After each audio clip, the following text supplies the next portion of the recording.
James le vaniteux. C'est par une magnifique matinée que le gros contrôleur vient annoncer une grande nouvelle à son équipe de locomotives. Voilà, aujourd'hui est un jour très important. C'est votre anniversaire? Encore plus important que ça, Thomas. Quoi, c'est déjà Noël? Non, Percy, pas tout de suite.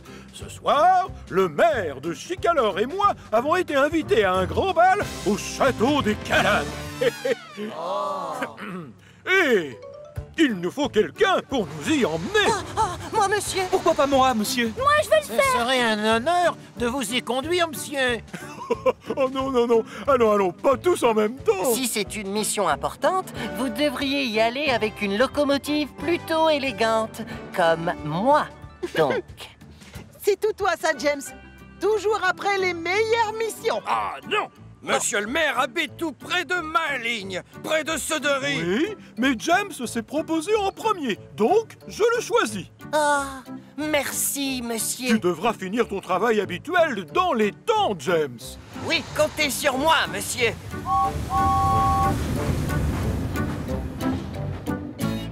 James tient parole. Il travaille dur toute la journée et ne ménage pas ses efforts pour être prêt à l'heure.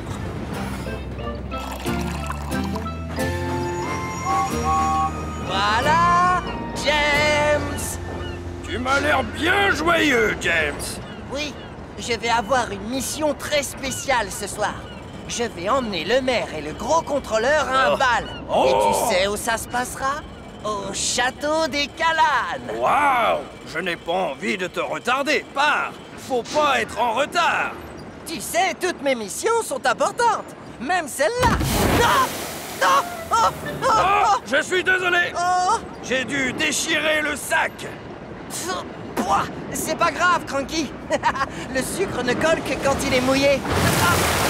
Oh! Comme ça, tu veux dire? Oh! Non! Pas sur ma belle peinture! Et même s'il se sent un peu poisseux, James continue à sourire et reprend le travail. Mais plus les heures passent, plus il se salit et sa belle peinture rouge perd de sa superbe. Oh, zut, désolé. Et ça commence à perturber James. Voilà, James! Aïe! Hey!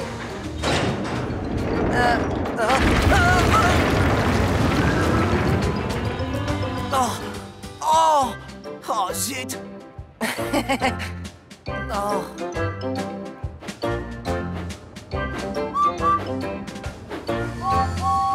Salut, James! J'imagine que tu dois avoir hâte d'être à ce soir. Oui, mais je dois absolument passer avant à la station de lavage et je suis loin d'avoir terminé mon travail. Eh bien, je peux te soulager en prenant une ou deux de tes missions, si ça te rend service. Non merci, Edouard. Je vais me débrouiller. J'ai promis au gros contrôleur que je ferai toutes mes missions, et aussi celles de ce soir. Et je vais les faire.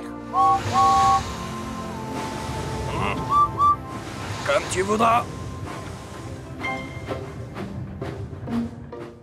James a beau être exténué, c'est avec un réel plaisir qu'il fait un brin de toilette. Quoi? Qu'est-ce qu'il y a? Non, rien, James. Juste une petite griffure sur ta peinture. Oh, une griffure! Une griffure! Mais ce n'est pas rien, ça! Je peux pas aller voir le maire dans cet état!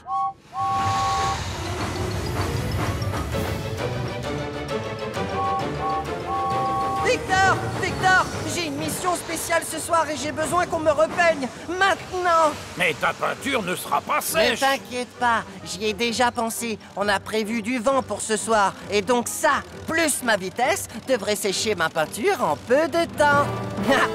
S'il te plaît, je veux pas décevoir le gros contrôleur. Bon, d'accord, mon ami. Si tu es sûr de toi. Ah, merci beaucoup. Cette soirée s'annonce comme la plus belle de l'année. Quand James quitte l'atelier, sa peinture n'est pas totalement sèche. Et comme il l'avait prédit, le vent se lève en fin d'après-midi. Mais hélas, il n'a pas l'effet escompté sur sa peinture rouge. Voilà, James! Regarde, Edouard, qu'est-ce que tu en dis? Bah quoi, y a un souci? James, ta peinture! Oui, j'ai vu. Splendide, tu ne trouves pas? Tu as de la terre collée sur les parois. Quoi? Et des feuilles. Aussi? Et des branches. C'est vrai? Oh, j'aurais dû laisser la griffure où elle était. Je ne peux pas voir le maire dans cet état-là. Édouard, sans vouloir abuser, tu peux emmener le maire au bal à ma place, s'il te plaît? Ce serait un honneur, James. Oh, merci beaucoup. Voilà Édouard! Oh, Édouard est très fier d'emmener le maire et le gros contrôleur au château des Calannes.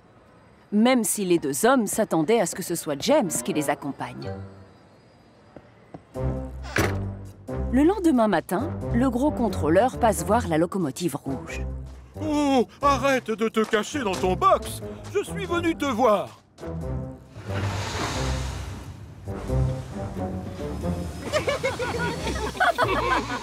Je ne sais pas si tu es toujours une locomotive splendide, James, mais ce qui est sûr, c'est que tu es collant. Oh, oui, je reconnais que tu as l'air un peu ridicule.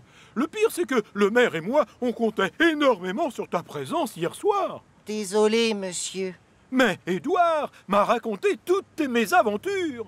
Il m'a dit que tu avais travaillé dur toute la journée et que tu avais fini les missions que je t'avais données. Si tu n'avais pas été obsédé par cette minuscule griffure, tu te rends compte que tu aurais pu venir avec nous? Alors, sors et va vite voir Victor. Oui, monsieur. Pardon, monsieur. James retourne donc à l'atelier de réparation pour y être repeint une nouvelle fois. Et pendant qu'il attend que sa peinture sèche, il reçoit une visite surprise. Ah! Oh! Bonjour, votre majesté. Bonjour, James. Ton ami Édouard m'a raconté à quel point tu étais déçu hier soir de ne pas pouvoir me conduire au bal du château des Calannes. C'est vraiment gentil de sa part, votre Altesse. Tu peux m'appeler Monsieur le maire, James. Sa peinture sera-t-elle sèche pour ce soir, mon cher Victor? Ah oui, bien sûr, monsieur le maire. Dans ce cas, pourrais-tu m'emmener ce soir à un dîner dans la ville des vicaires? J'en serais très honoré, monsieur le maire. Oui, moi aussi. En réalité, je vais seulement avoir besoin de James ce soir. Je suis désolé.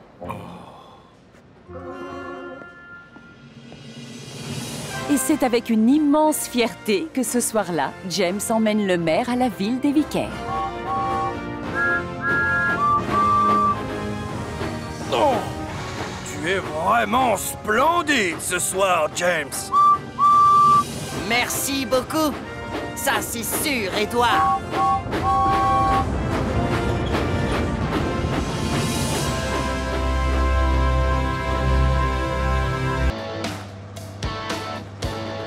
Max et Monty. Max, le camion-ben, adore faire la course avec Thomas. Hey! Tout comme Monty, son frère jumeau.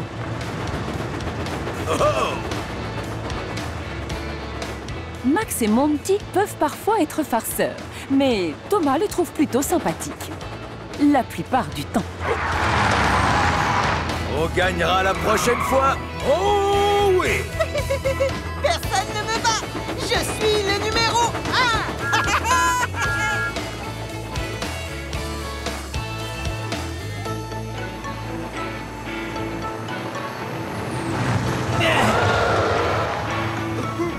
Désolé! Max et Monty travaillent avec Oliver, Alfie et Jack sur un chantier proche de la ligne de Thomas. Leur mission consiste à emporter la terre à la décharge. Mais ce qu'ils préfèrent, c'est s'amuser. Hey! Doucement. On se calme, d'accord? Ça suffit, vous deux. Oh, je vois Thomas qui revient. Oh, attends-moi.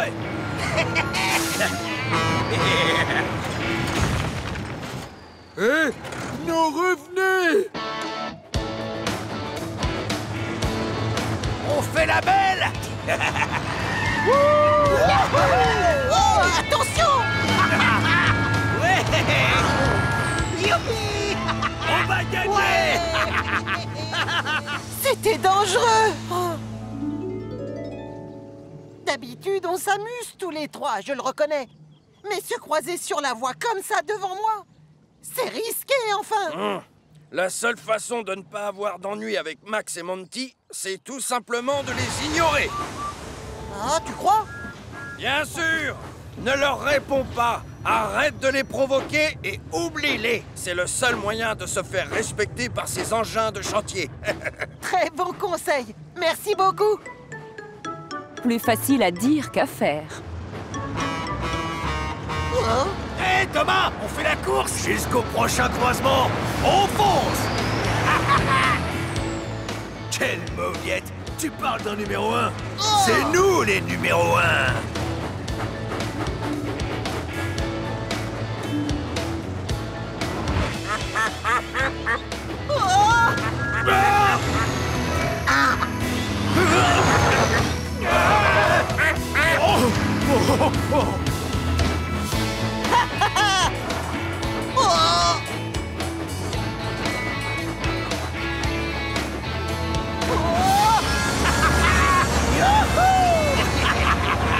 Salut! On est numéro 1! En plus, on est ex-aequo, donc ça fait de toi le numéro 3. C'était dangereux. Terminé, j'arrête de jouer avec vous deux.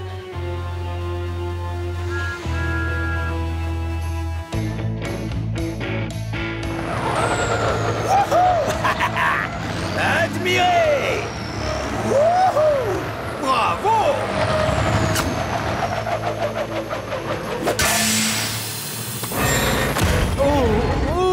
Oh non! Avec un bras hydraulique cassé et une chenille inutilisable, Oliver ne peut plus travailler. Oups! Désolé, Oliver.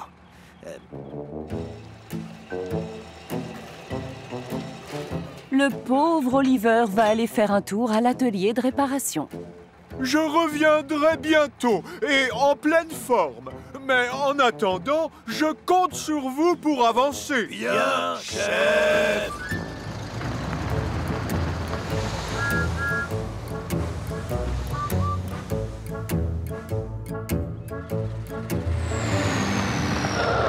Hey!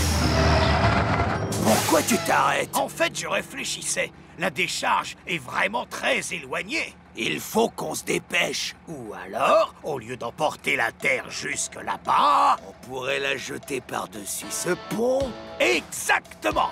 On gagnerait un temps précieux. Et en plus, On serait vraiment utile.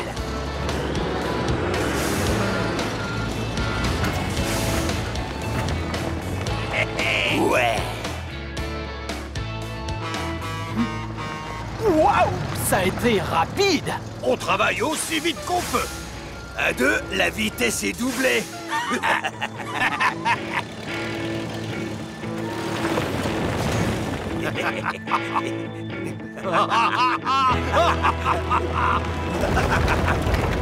Le seul souci, c'est qu'en contrebas du pont, ce n'est pas une décharge qu'il y a, mais deux voies ferrées. Entre-temps, Oliver a été réparé et c'est Thomas qui le raccompagne jusqu'au chantier. Max et Monty sont d'excellentes recrues. Mais je te donne un conseil, il vaut mieux les laisser jouer entre eux plutôt que d'essayer de gagner à leur jeu stupide. Je m'en souviendrai. C'est tellement vrai. La prochaine fois qu'il me...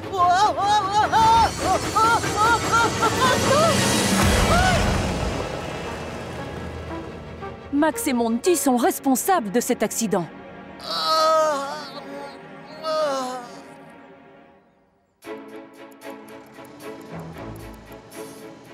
Où sont Thomas et Oliver? Ils devraient déjà être revenus depuis longtemps. On peut pas finir sans Oliver. Ok, les jumeaux. C'est le dernier chargement pour aujourd'hui.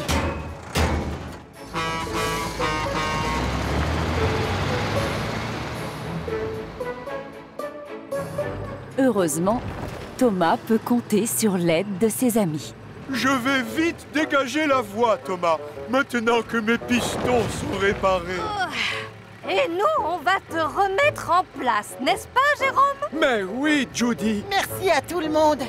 Il reste encore un mystère. Comment ce tas de terre s'est-il retrouvé sur la ligne de Thomas?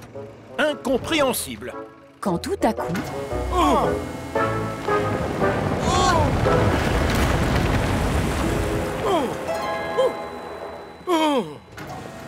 Bonsoir, bonsoir, bonsoir. Max et Monty, vous avez déversé la terre au hasard. Et cela a provoqué du retard et de la confusion à la fois dans les gares et sur le chantier. Désolé, monsieur l'agent. On jette toujours les choses dans des lieux prévus à cet effet, à la décharge. Et je compte sur vous pour y emporter tout ce que vous avez déversé sur les voies avant demain matin. Oui, monsieur. Encore pardon. Et je ne veux plus avoir à vous le dire.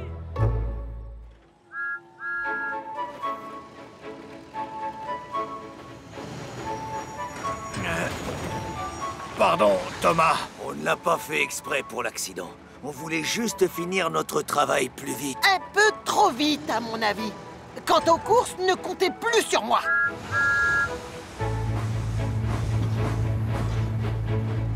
Et voilà, Max. Vas-y, c'est bon. Moi aussi, Monty. Oh, merci, c'est très sympa.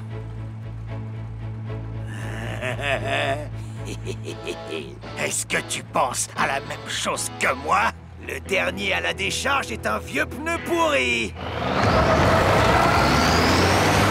Ouais.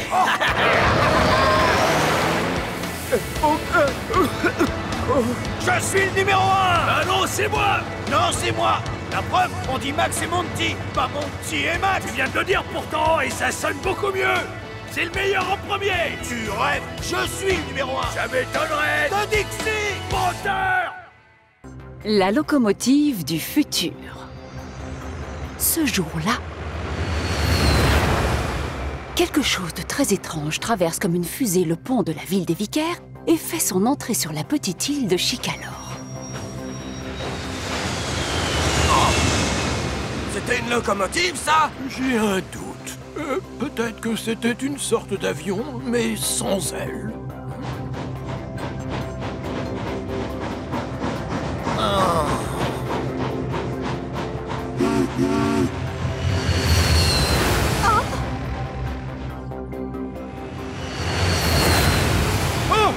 Quoi? Oh, mais c'est quoi ça? Oh, ah, j'ai rien sur la tête. Mon chapeau!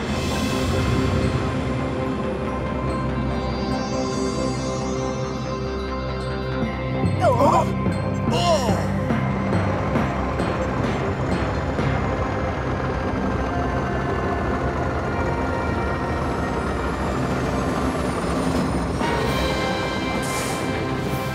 Grand Dieu! Salut, toi! Dis-nous, quel est ton prénom? Bonjour, monsieur. Moi, je m'appelle Hugo, le Zeppelin sur rail. C'est mon conducteur qui voulait qu'on se rencontre. Oh! Ah, bonjour. Bonjour! Quelle bonne Je suis ravi surprise! de vous revoir. Comment allez-vous, monsieur le comte? Ah, je tenais à vous présenter Hugo. Comme vous aimez les engins originaux, en voici un. Oui, je fonctionne au diesel, mais mon moteur sert à faire tourner l'hélice qui est à l'arrière. Il est très impressionnant à regarder, c'est vrai. Mais pour m'aider à me faire une opinion, il va falloir que Hugo m'emmène faire une petite balade. Avec grand plaisir. Bienvenue à bord.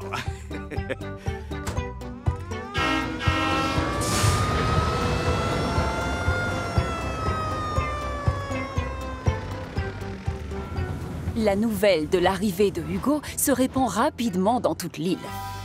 En fait, d'après la rumeur, il ne ressemble pas à une locomotive. Je sais, oui. Il a même une hélice dans le dos. Une hélice? Il est toujours au château, là-haut. Un château? Entre en gare. Éloignez-vous des quais. Merci. Thomas, Emmène-moi au château des elfes, s'il te plaît. Il te reste du temps libre avant ta prochaine mission. Oui, monsieur, bien sûr. Oh, apparemment, il y a un engin extraordinaire là-bas. Oh, oh, en matière d'innovation, je suis ouvert à toutes les idées pour améliorer mon chemin de fer.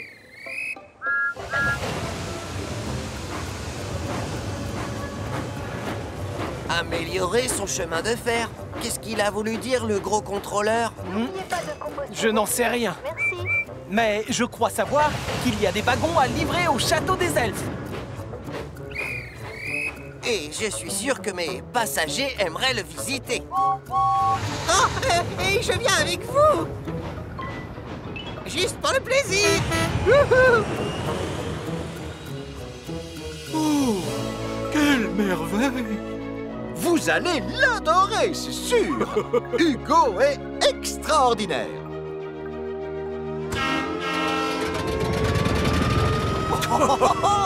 Il est incroyable. Oui, je confirme. Ce Hugo, c'est la locomotive du futur.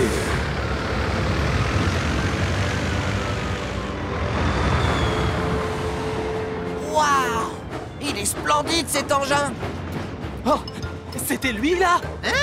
De qui vous parlez? Je crois que je l'ai raté. Non, je l'ai raté.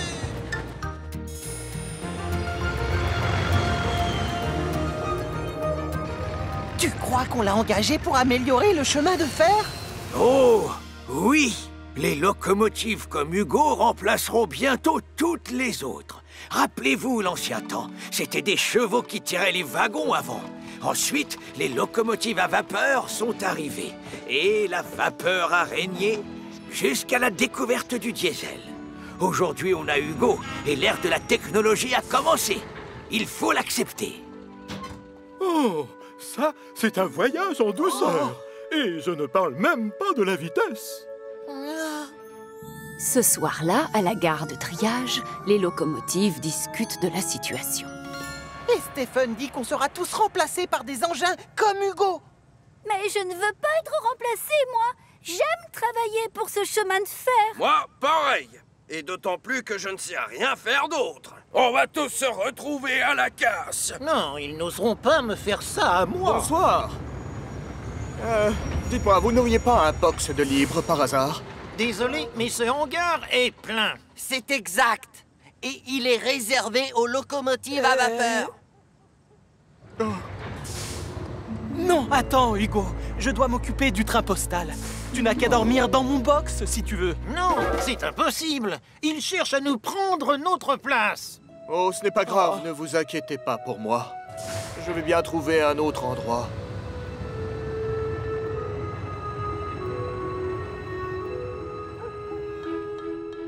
Hugo a donc passé la nuit tout seul près des hangars. Mais le lendemain matin, les locomotives lui font toujours la tête.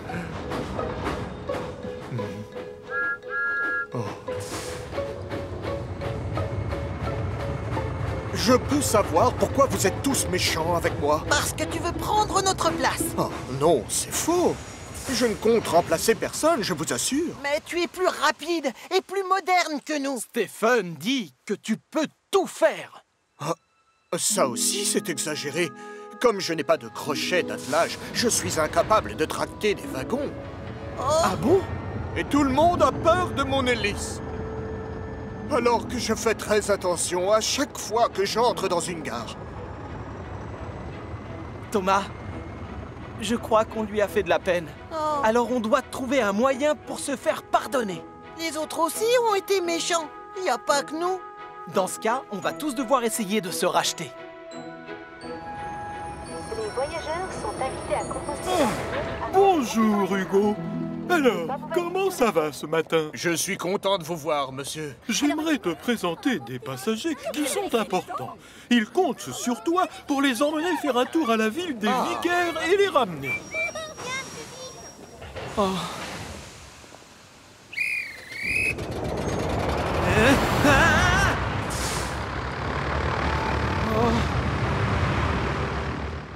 Hugo a passé sa journée à transporter des passagers absolument enchantés par leur balade. Oh, Oh, c'est comme si on était des oiseaux. C'est encore mieux que je ne le croyais. Mais Hugo pense toujours à la façon dont l'ont traité les locomotives et ça le rend triste. Le soir venu, en arrivant aux 4 vents, Hugo est loin de s'attendre à la surprise qu'on lui a réservée.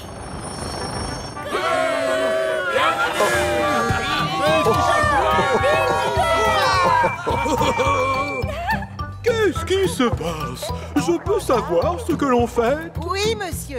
C'est un comité de bienvenue pour Hugo. Excuse-nous si on n'a pas été gentil avec toi. Ce soir, on voudrait que tu dormes dans notre hangar. Un grand bravo pour ce cher Hugo. Bip bip. Bip bip. Bip bip.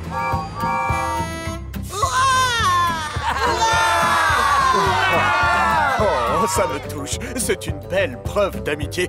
Vraiment, les amis, je vous remercie. Et ce soir-là, c'est avec un immense plaisir que les locomotives partagent leur hangar à la gare de triage avec Hugo, leur nouvel ami. Skiff et la sirène. Skiff est un bateau qui possède des roues pour rouler sur des rails. Ce qui est pratique quand on veut à la fois voyager sur terre et sur mer.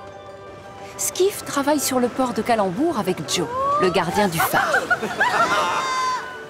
Tous les deux font visiter les environs du phare aux touristes.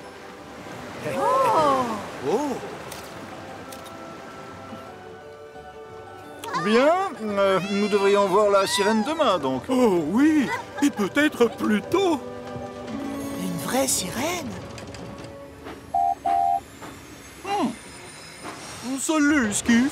Devine, Montaigu, le gros contrôleur dit qu'on verra une sirène demain sur le port. Une sirène?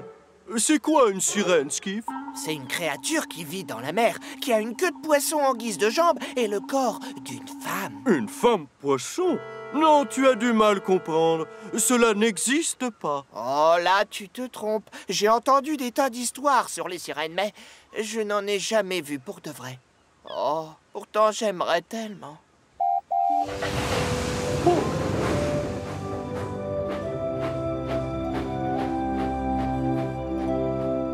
Skiff passe le reste de la journée à observer la mer, espérant qu'il sera le premier à voir la fameuse sirène. Bonjour, monsieur Skiff. Dites, pourquoi vous regardez la mer comme ça? Il y a une sirène qui arrive bientôt et j'ai vraiment hâte de la voir. Mais Montaigu pense que les sirènes sont une invention. Des choses très étranges se produisent parfois. Un jour, Toad a vu une baleine échouer sur la plage. Moi, je n'ai pas cru, mais j'avais tort. Absolument, monsieur Skiff. C'est vrai.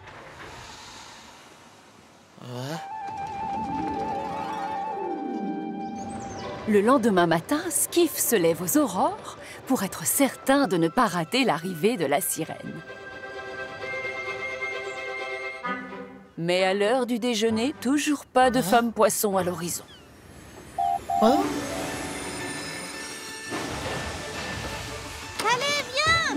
Ouais! Attends-moi!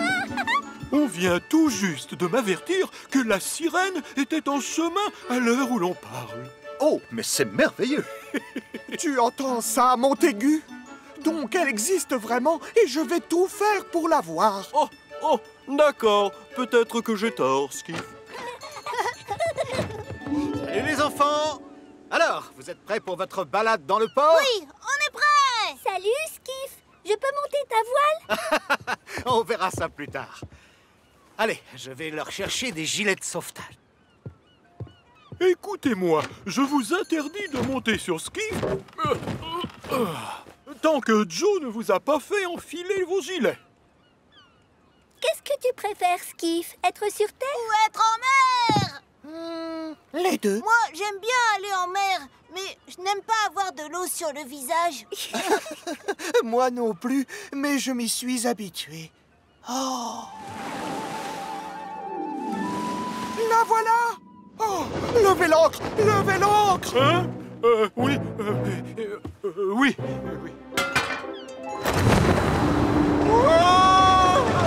Non! Skiff!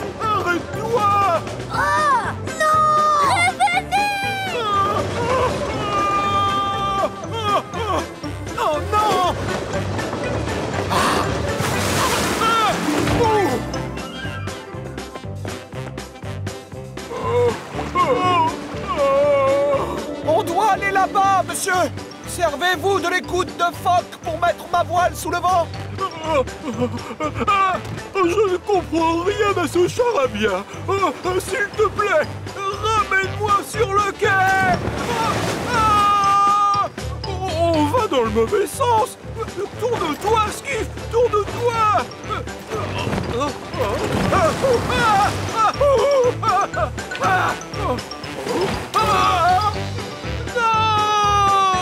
C'est bizarre, je ne la vois nulle part. Oh, je ne sais pas où elle est allée.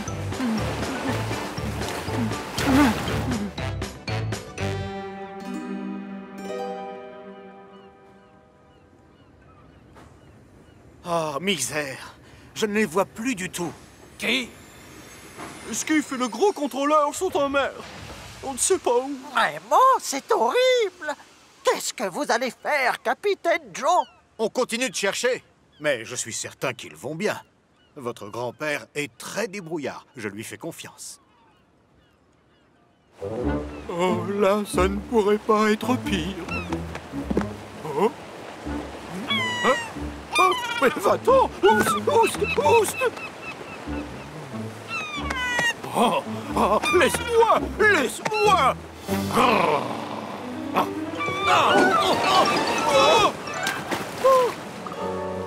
Oh, non!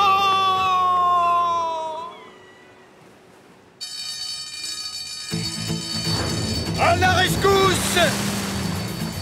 On me demande...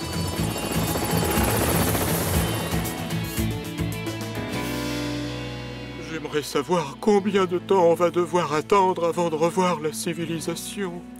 Pardon d'être parti sans mon marin, monsieur. Je vous explique, j'ai cru voir quelque chose dans l'eau. Ça pourrait prendre des heures, des jours ou des semaines. Ah, combien de temps peut-on survivre sans nourriture? Je dois faire un feu, me construire une cabane. Bientôt la nuit tombera. Non, on a encore des heures devant nous. On n'est pas allé loin du tout. Quand la marée remontera, on repartira. Parce que tu crois que je vais retourner en mer avec toi? Oh non, non, non, non, non. Je vais faire un feu, je mangerai du plancton. Oh, heureusement, j'ai été scout, je suis sauvé. Oh. Monsieur? Allez, un petit effort. Skiff a raison. Ils ne se sont pas éloignés tant que ça. Capitaine, je vois Skiff et le gros contrôleur. À toi. Donne-moi leur position par radio. À toi. Il faut très peu de temps à Capitaine pour venir à leur secours. Mets un chapeau, ça tient bien chaud. Tes amis t'attendent à chic alors, tu sais. On y retournera, on y retournera. Oh, oh, ah, oh, par ici. Oh, on est là. Oh, le ciel soit loué, ils nous ont retrouvés. Oui. Par ici.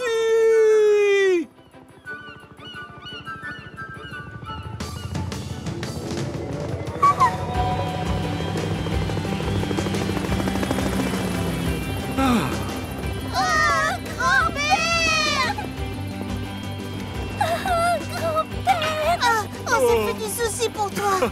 C'est rien, je suis sain et sauf. Et c'est pas grâce à Skiff. Je vous fais toutes mes excuses pour ce qui s'est passé aujourd'hui, monsieur. Moi aussi, je m'excuse. Si je me suis précipité, c'est parce que j'ai cru voir la sirène.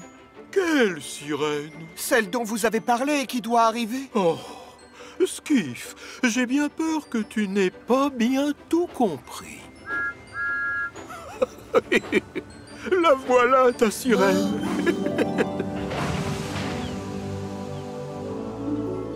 Oh, vous ne trouvez pas qu'elle est magnifique, monsieur Skiff?